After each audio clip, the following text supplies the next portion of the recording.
जय हिंद साथियों। आप सभी का स्वागत है हमारे यूट्यूब चैनल लक्ष्य क्लासेस में। आज हम लोग पढ़ने वाले हैं GK GS GA with current affairs. इसका मतलब ये हुआ करंट अफेयर्स के साथ ही हम लोग जीके जीएस जीए के भी जो भी क्वेश्चन इंपॉर्टेंट होंगे उन सभी क्वेश्चन के बारे में करंट अफेयर के साथ ही डिस्कस करने वाले हैं। और ये वीडियो सभी के लिए हेल्पफुल होंगी। जो भी कॉम्पिटिटिव एग्जाम्स देगा उन सभी के लिए ये वीडियो बहुत ही हेल्पफुल होने वाली है। तो चलिए देख लेते हैं बिना किसी देरी के क्या क्या हैं कुछ इंपॉर्टेंट खास प्रश्न जिनके बारे में हम लोग आज पढ़ने वाले हैं। तो चलिए क्वेश्चन की तरफ बढ़ते हैं।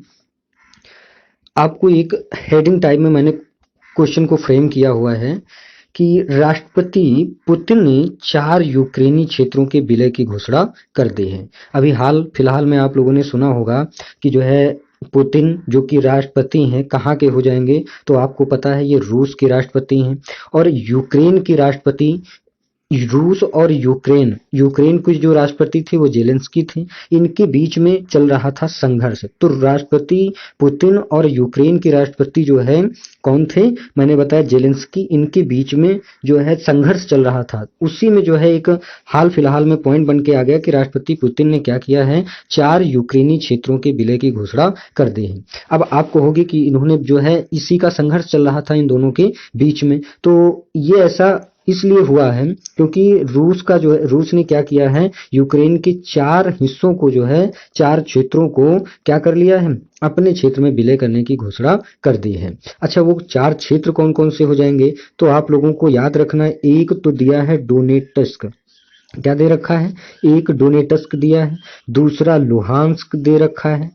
और थर्ड वाले की अगर मैं बात करता हूं तो वो आपका दे रखा है जापोरिजिया। क्या हो जाएगा, जापोरिजिया। और जो फोर्थ नंबर का था जिसको हम लोग बोलेंगे खीरशान, क्या बोल देंगे, खीरशान। तो ये 4 ऐसे क्षेत्र हैं जिसको राष्ट्रपति पुतिन ने क्या किया है, वो भी ये क्षेत्र हैं यूक्रेन के जिनको जो है राष्ट्रपति पुतिन ने रूस में क्या कर लिया है, विलय करने की घोषणा कर दी है। पुतिन ने इन राज्यों की जो भी प्रमुख होंगे उनकी भी नियुक्ति कर दी है। अब बात आती है इनके विपक्ष में कौन है, तो यूक्रेन के राष्ट्रपति जो कि कौन है, वोलोदिमिर जेलेंस्की हैं। इन्होंने कहा है कि जब इन्होंने ये घोषणा कर दी राष्ट्रपति पुतिन ने, तो जेलेंस्की ने जो है नाटो की सदस्यता प्राप्त करने की कोशिशें जो है तेज कर दी हैं। अब बात आती है नाटो के बारे में। नाटो क्या होता है, आखिर जो है यूक्रेन नाटो की सदस्यता प्राप्त करने के लिए क्यों जो है कोशिशें कर रहा है। तो ये जो नाटो होता है इसका ये उद्देश्य ही होता है कि वो क्या करे, जो भी मतलब सैनिक शक्ति होती है उसको संतुलन बनाए रखने के लिए क्या किया जाता है, जो है सैनिक शक्ति को संतुलन में बनाए रखना, यही इसका मेन उद्देश्य होता है। तो सैनिक शक्ति को संतुलन बनाए रखा जाए इसके लिए। और साथ साथ जो भी नाटो में सदस्य देश होते हैं वो किसी भी बाहरी आक्रमण की स्थिति में सहयोग करने के लिए सहमत होते हैं। कौन सी जो है उसमें ऑर्गेनाइजेशन में, नाटो के तहत। अच्छा, अब नाटो की बात आई है तो नाटो से जो भी इंपॉर्टेंट क्वेश्चन बनते हैं उनके बारे में हम लोग डिस्कस कर लेते हैं। जैसे आपका दे रखा है नाटो का पहली बात फुल फॉर्म क्या हो जाएगा, तो आपको पता होना चाहिए North Atlantic Atlantic Treaty Organization. North Atlantic Treaty Organization ये इसका फुल फॉर्म हो जाता है, यानी उत्तर अटलांटिक संधि संगठन। इसको एक और नाम से भी जाना जाता है जो आप लोग याद रखेंगे, वाशिंगटन संधि के नाम से भी इसको जाना जाता है। क्या नाम से जाना जाता है, वाशिंगटन संधि के नाम से भी ही जो है नाटो को जाना जाता है। अगर मैं बात कर दूं कि इसकी स्थापना कब हुई थी, तो नाटो की जो स्थापना हुई थी वो हुई थी 4 अप्रैल 1949 को जो है इसकी स्थापना होती है। मुख्यालय की अगर बात करें, हेडक्वार्टर इसका कहाँ है, तो आप बताओगे ब्रुसेल्स में इसका हेडक्वार्टर है। कहाँ हो जाएगा, तो आप बोलोगे जो है ब्रुसेल्स में इसका हेडक्वार्टर हो जाएगा। अब ब्रुसेल्स बेल्जियम की राजधानी है। आपसे एक क्वेश्चन और पूछा जाता है कि नाटो में सदस्य देश कितने होते हैं, तो मैं आपको बता दूं इसमें सदस्य देशों की संख्या 30 देश होते हैं। यानी सदस्य देशों की संख्या की अगर बात करें तो इसमें 30 हैं। अगर आपसे 30वां जो सदस्य देश है वो हाल फिलहाल में जुड़ा है, ये आपका क्वेश्चन पूछा जा सकता है। उसका नाम है मैसेडोनिया, जो कि 2019 में इसको जोड़ा गया है, मैसेडोनिया। ये आपको याद रखना है। तो इस क्वेश्चन से इतनी जानकारी आपको याद रखनी है जो कि आपके एग्जाम के पॉइंट ऑफ व्यू से बहुत ही रिलेवेंट रहने वाला है। नेक्स्ट पॉइंट की तरफ मूव करते हैं। नेक्स्ट पॉइंट दे रखा है कि गुरुग्राम में बनेगा विश्व का सबसे बड़ा सफारी पार्क। तो ये विश्व का जो है सबसे बड़ा सफारी पार्क कहाँ बनने जा रहा है, तो आप बोलोगे गुरुग्राम। गुरुग्राम कहाँ पे है, तो ये आपको पता है, ये हरियाणा में पड़ेगा आपका गुरुग्राम। ये जो सफारी पार्क है ये विश्व का सबसे बड़ा सफारी पार्क है। अगर मैं बात करूं वर्तमान समय में अफ्रीका के बाहर सबसे बड़ा सफारी पार्क कौन सा है, तो आप बताओगे शारजाह। कौन सा हो जाएगा, शारजाह जो है सफारी पार्क, ये अफ्रीका के बाहर सबसे बड़ा जो है आपका क्या हो जाएगा, सफारी पार्क हो जाएगा। ये जो सफारी पार्क गुरुग्राम हरियाणा में बनाया जा रहा है, ये जो है इस पार्क से लगभग 5 गुना जो है बड़ा बनने वाला है। लगभग 10,000 वर्ग किलोमीटर में इसको बनाने की घोषणा कर दी गई है। ये पर्वत जो है अरावली पर्वत श्रृंखला में जो है बनने जा रहा है। तो ये विश्व का क्या है, सबसे बड़ा सफारी पार्क है, ये आपको याद रखना है। अच्छा, गुरुग्राम में ही आप लोगों ने सुना होगा कि गुरुग्राम में एक चीज का हेडक्वार्टर है जिसको हम लोग बोलते हैं international solar alliance. International solar alliance का जो है हेडक्वार्टर कहाँ है, वो भी गुरुग्राम हरियाणा में है। तो ये आपको याद रखना है कि हाल फिलहाल में गुरुग्राम में क्या होगा, विश्व का सबसे बड़ा सफारी पार्क बनाया जाएगा, जो कि अफ्रीका के बाहर जो है शारजाह नाम का बड़ा सफारी पार्क है उससे लगभग 5 गुना जो है क्षेत्र में ये बनेगा। तो इस जो है पॉइंट से आपको इतनी जानकारी याद रखना है। नेक्स्ट पॉइंट की तरफ मूव करते हैं। ये क्वेश्चन आपके लिए बेहद ही इंपॉर्टेंट होने वाला है। आप कोई भी आने वाले एग्जाम जो भी हैं उसमें ये क्वेश्चन पूछा जा सकता है। क्वेश्चन क्या दे रखा है कि कजाकिस्तान ने राजधानी का नाम नूर सुल्तान। अभी हाल फिलहाल में आप लोगों ने सुना होगा कि कजाकिस्तान ने क्या किया है, जो है इसका मतलब अपनी राजधानी का नाम नूर सुल्तान कर दिया था। पहले इसका क्या था, अस्ताना था। अस्ताना से इसने हाल फिलहाल में अभी 2-4-6 महीने पहले जो है नूर सुल्तान कर दिया था। बाद में क्या होता है, अब जाके इसको फिर से जाके उसने अस्ताना में बदल दिया है। तो आपको इतनी बात याद रखना है, कजाकिस्तान ने जो है अपनी राजधानी का नाम फिर से वापस ले लिया और क्या बता दिया है, अस्ताना जो है इस देश की राजधानी हो जाएगी। अब होता क्या है, इसने ऐसा किया क्यों है, अभी हाल फिलहाल में क्या होता है कि यहाँ के जो राष्ट्रपति थे कजाकिस्तान के, जिनका नाम कसीम जोमार्ट तोकायेव है, क्या आप बोलोगे कसीम। अब इतना याद रखना ऐसे नाम जो है पॉसिबल नहीं है। कसीम जोमार्ट तोकायो, ये जो है यहाँ के राष्ट्रपति, इनका कार्यकाल जो है हाल फिलहाल के लिए 7 वर्ष के लिए बढ़ा दिया गया है। तो इनका कार्यकाल बढ़ा दिया गया है किसका, कसीम जोमार्ट तोकायो जी का। अगर बात करते हैं कजाकिस्तान की मुद्रा की बात कर लिया जाए कि मुद्रा इसकी क्या है, राजधानी तो आप समझ गए, मुद्रा क्या हो जाएगी, तो आप बोलोगे कजाकिस्तान टेन जो है इसकी क्या हो जाएगी, मुद्रा हो जाएगी। तो इससे कौन कौन से क्वेश्चन बने, एक तो कजाकिस्तान की राजधानी अब क्या हो गई है, अस्ताना हो गई। अभी कुछ दिनों पहले जो है नूर सुल्तान में इसने चेंज किया था। यहाँ के राष्ट्रपति कौन है, कसीम जोमार्ट जी हैं। इनका कार्यकाल 7 वर्ष के लिए बढ़ा दिया गया और कजाकिस्तान की मुद्रा क्या हो जाएगी, कजाकिस्तान ट्रेन इसकी मुद्रा हो जाएगी। तो इस क्वेश्चन से आपको इतनी जानकारी रखना है। नेक्स्ट देखते हैं पॉइंट जो आपका दे रखा है, वो दिया है कि डॉक्टर अंबेडकर पर शशि थरूर की अगली जीवनी। यानी शशि थरूर जी क्या करेंगे, अब जो है डॉक्टर भीमराव अंबेडकर पर आधारित जो है जीवनी लिखने वाले हैं। अच्छा, जीवनी और आत्मकथा दोनों में डिफरेंस होता है। आत्मकथा जो ऑटोबायोग्राफी होती है वो जिसकी भी होती है जीवनी वही लिखता है, और जबकि जीवनी कोई भी लिख सकता है। तो डॉक्टर अंबेडकर पर जो है कौन लिखने जा रहे हैं, ये शशि थरूर जी लिखने जा रहे हैं। शशि थरूर जी क्या हैं, एक तरीके से एक आप लोग जानते हो ये कांग्रेस पार्टी से बिलोंग करते हैं, और जो है इसमें शशि थरूर जी क्या करेंगे, इस पुस्तक में मतलब जो भी ये पुस्तक इनकी जीवनी आने वाली है उसमें राजनेताओं, स्वतंत्रता सेनानियों, जवाहरलाल नेहरू और गांधी जी के साथ जो भी नेताजी के विवाद थे उनको इस पुस्तक में दिखाया जाएगा। अब आप कहोगे ये पुस्तक का नाम तो आपने बताया नहीं, तो किताब का जो नाम है, जो पुस्तक का नाम है वो क्या हो जाएगा, वो आपको याद रखना है, अंबेडकर ए लाइफ। ये जो है इस पुस्तक का नाम रहने वाला है, जिसमें क्या किया जाएगा, जो भी स्वतंत्रता सेनानी हैं, राजनेता हैं, जवाहरलाल नेहरू हो गए, गांधी जी हो गए, इनके जो है अंबेडकर के बीच में जो भी विवाद हैं उनको इस पुस्तक में क्या किया जाएगा, दिखाया जाएगा। तो ये बुक जो है आप सभी लोगों के लिए इंपॉर्टेंट हो जाती है एग्जाम के पॉइंट ऑफ व्यू से।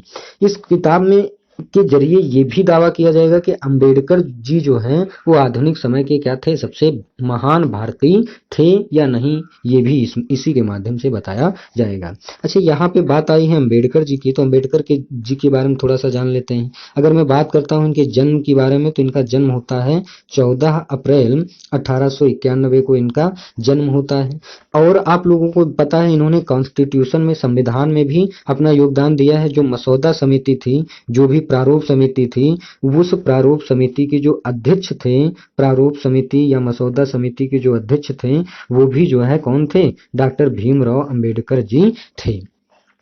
अब इनको 1990 में क्या मिलता है, भारत रत्न जो है दिया गया था। किसको, डॉक्टर अंबेडकर जी को। अब बात आती है यहाँ पे शशि थरूर जी के बारे में। तो शशि थरूर जी के बारे में जो है कुछ पुस्तकें हैं, उन पुस्तकों के बारे में हम लोग जान लेते हैं। जैसे इनकी पुस्तकों में, शशि थरूर की पुस्तकों में एक कौन सी पुस्तक हो जाएगी, उस पुस्तक का नाम आप याद रखेंगे,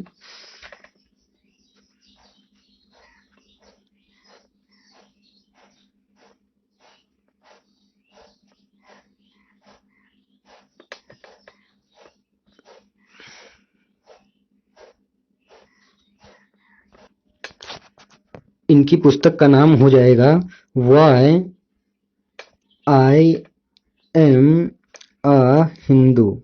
ये इनकी एक पुस्तक का नाम हो जाएगा। सेकंड जो बुक आपको याद रखना है, वो आपको दे दी गई है, रायट रिफ्लेक्शन ऑन इंडिया। क्या हो जाएगा, riot riot reflection reflection on India, on India in 21 century. ये आपको सेकंड जो है इनकी बुक याद रखना है।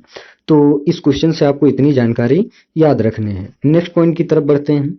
नेक्स्ट पॉइंट आपका दे रखा है कि अंतरराष्ट्रीय वृद्धजन दिवस कब मनाया जाता है। क्वेश्चन आपका क्या दे रखा है कि जो अंतरराष्ट्रीय वृद्धजन दिवस है वो कब मनाया जाता है।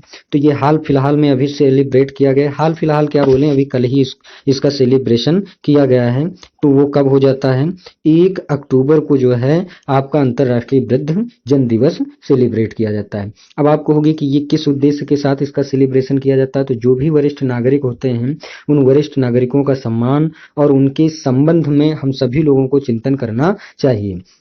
जो भी वृद्धों के प्रति अन्याय हो रहा है, जो उनकी उपेक्षा हो रही है, उनके प्रति जो दुर्व्यवहार हो रहा है, उस पर लगाम लगाने के उद्देश्य से 1 अक्टूबर को हर साल अंतर्राष्ट्रीय वृद्धजन दिवस मनाया जाता है। हम सभी लोगों को ये जानकारी होनी चाहिए कि वरिष्ठ जन ही हमारे घर के नींव होते हैं, इसलिए हमें वरिष्ठ नागरिकों का सम्मान करना चाहिए, उनके प्रति किसी भी तरीके का दुर्व्यवहार नहीं करना चाहिए। इस बार इसकी जो थीम रही है वो आपको याद रखना है। जो अंतर्राष्ट्रीय वृद्धजन दिवस है, इसकी जो थीम है वो है बदलती दुनिया,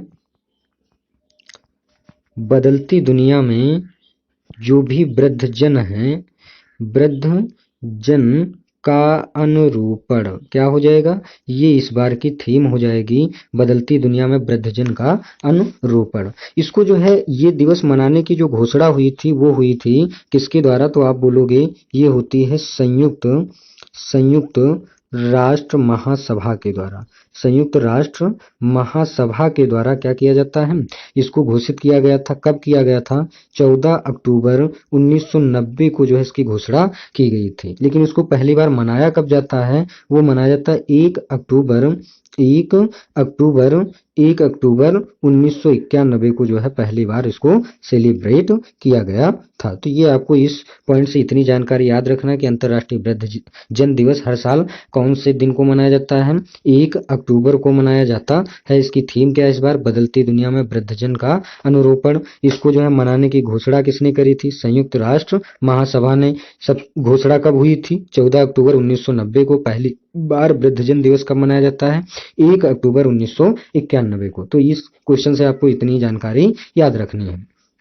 नेक्स्ट आपका पॉइंट दे रखा है कि ग्लोबल इनोवेशन इंडेक्स 2022 ये जारी किया गया है। कौन सा इंडेक्स है? ग्लोबल इनोवेशन इंडेक्स 2022 इसको जारी कर दिया गया है, जिसमें जो भारत की रैंक है वो कौन सा है? वो 40वीं जो है भारत की रैंक हो जाती है। ये बहुत इंपॉर्टेंट जो है इंडेक्स होता है ग्लोबल इनोवेशन इंडेक्स।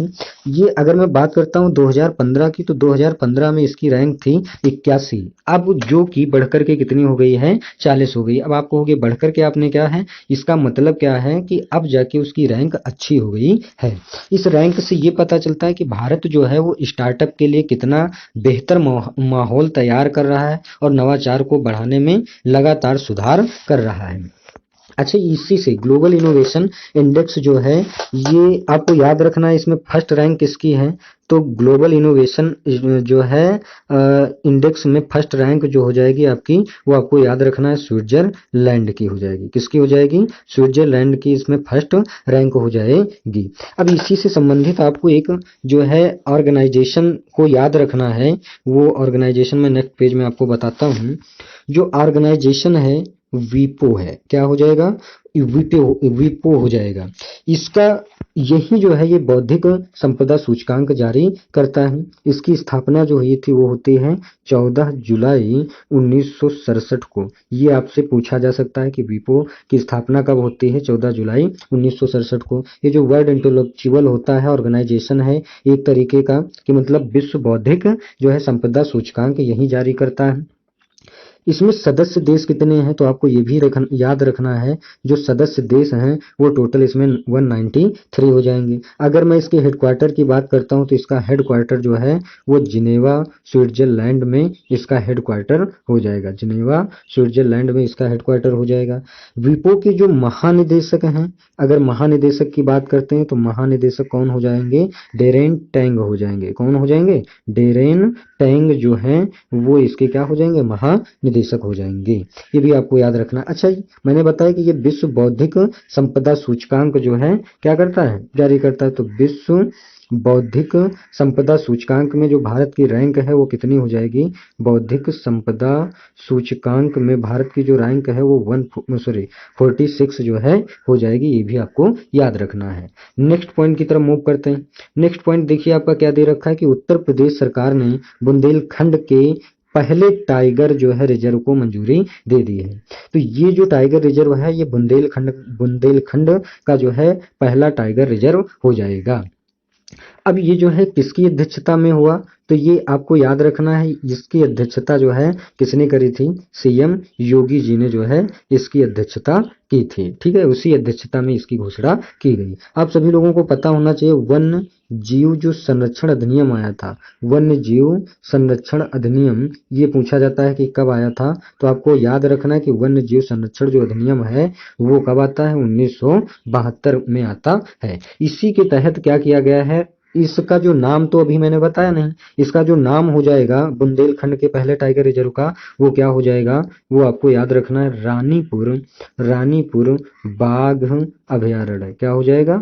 रानीपुर बाघ अभयारण्य इसका नाम हो जाएगा। इसी को जो है मंजूरी दे दी गई है। जब भी ये अधिसूचित हो जाता है तो अधिसूचित के बाद जो है ये भारत सरकार के प्रोजेक्ट टाइगर योजना के तहत ये आ जाएगा। अब जो है इसको सीएम ने किया है, मतलब उत्तर प्रदेश के मुख्यमंत्री जी ने किया है। तो मुख्यमंत्री आपको पता है योगी जी हैं। उसके बाद अगर बात करते हैं राजधानी की, तो राजधानी इसकी क्या हो जाएगी? उत्तर प्रदेश की लखनऊ हो जाएगी। उसके बाद आता है गवर्नर की बात।